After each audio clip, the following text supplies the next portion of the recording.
Dracula, September 26th, Part 2, Dr. Seward's Diary. 26th September. Truly there is no such thing as finality. Not a week since I said fini, and yet here I am, starting fresh again, or rather going on with the same record. Until this afternoon I had no cause to think of what is done. Renfield had become, to all intents, as sane as he ever was. He was already well ahead with his fly business, and he had just started in the spider line also, so he had not been any trouble to me. I had a letter from Arthur, written on Sunday, and from it I gather that he is bearing up wonderfully well. Quincy Morris is with him, and that is much of a help, for he himself is a bubbling well of good spirits. Quincy wrote me a line too, and from him I hear that Arthur is beginning to recover something of his old buoyancy, so as to them all my mind is at rest. As for myself, I was settling down to my work with the enthusiasm which I used to have for it, so that I might fairly have said that the wound which poor Lucy left on me was becoming cicatrized. Everything is, however, now reopened, and what is to be the end, God only knows. I have an idea that Van Helsing thinks he knows, too, but he will only let out enough at a time to whet curiosity. He went to Exeter yesterday, and stayed there all night. Today he came back and almost bounded into the room at about 5:30, and thrust last night's Westminster Gazette into my hand. "What do you think of that?" he asked, as he stood back and folded his arms. I looked over the paper, for I really did not know what he meant, but he took it from me and pointed out a paragraph about children being decoyed away at Hampstead.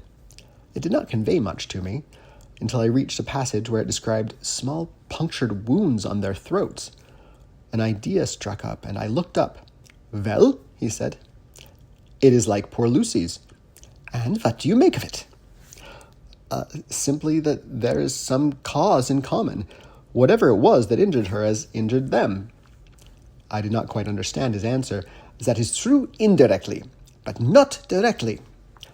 "How do you mean, Professor?" I asked. I was a little inclined to take his seriousness lightly, for, after all, 4 days of rest and freedom from burning, harrowing anxiety does help to restore one's spirits. But when I saw his face, it sobered me. Never, even in the midst of our despair about poor Lucy, had he looked more stern. "Tell me," I said. "I can hazard no opinion. I do not know what to think, and I have no data on which to found a conjecture." "Do you mean to tell me, friend John, that you have no suspicion as to what poor Lucy died of, not after all the hints given, not only by events, but by me?" Of nervous prostration following on great loss or waste of blood." "And how the blood lost or waste?" I shook my head. He stepped over and sat down beside me and went on. "You are a clever man, friend John. You reason well, and your wit is bold.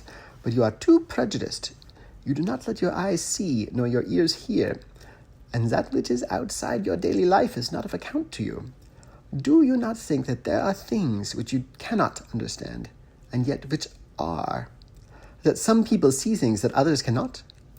But there are things old and new which must not be contemplated by men's eyes, because they know, or as they think they know, some things which other men have told them. It is the fault of our science that it wants to explain all, and if it explain not, then it says there's nothing to explain. But yet we see all around us every day the growth of new beliefs, which think themselves new, and which are yet but the old, which pretend to be young, like the fine ladies at the opera. I suppose now you do not believe in corporeal transference, no? Nor in materialization, no? Nor in astral bodies, no? Nor in the reading of thought, no? Nor in hypnotism? Yes, I said. Charcot has proved that pretty well. He smiled as he went on. Then you are satisfied as to it, yes? And, of course, then you understand how it acts, and can follow the mind of the great Charcot. Alas, that he is no more. Into the very soul of the patient that he influenced, no? Then, friend John, am I to take it that you simply accept fact, and are satisfied to let from premise to conclusion be a blank? No? Then tell me, for I am student of the brain, how you accept the hypnotism and reject the thought-reading. Let me tell you, my friend, that there are things done today in electrical science which would have been deemed unholy by the very men who discovered electricity. who would themselves not so long before have been burned as wizards. There are always mysteries in life. Why was it that Methuselah lived 900 years, and old Parr 169, and yet that poor Lucy, with 4 men's blood in her poor veins, could not live even one day? For had she lived one more day, we could have saved her. Do you know all the mystery of life and death? Do you know the altogether of comparative anatomy, and can say, therefore, the qualities of brutes are in some men and not in others? Can you tell me why, when other spiders die small and soon, that one great spider lived for centuries in the tower of the old Spanish church and grew till, on descending, he could drink the oil of all the church lamps?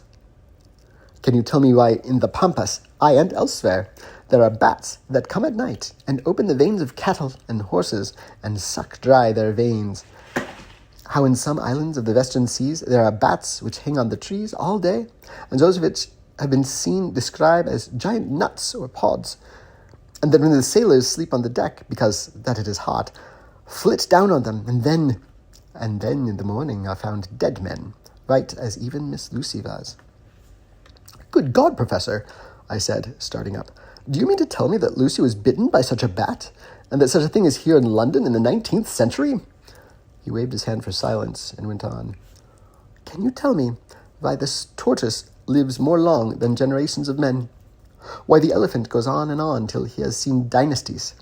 And why the parrot never die, only of bite of cat or dog or other complaint? Can you tell me why men believe in all ages and places that there are some few who live on always, if they be permit, that there are men and women who cannot die?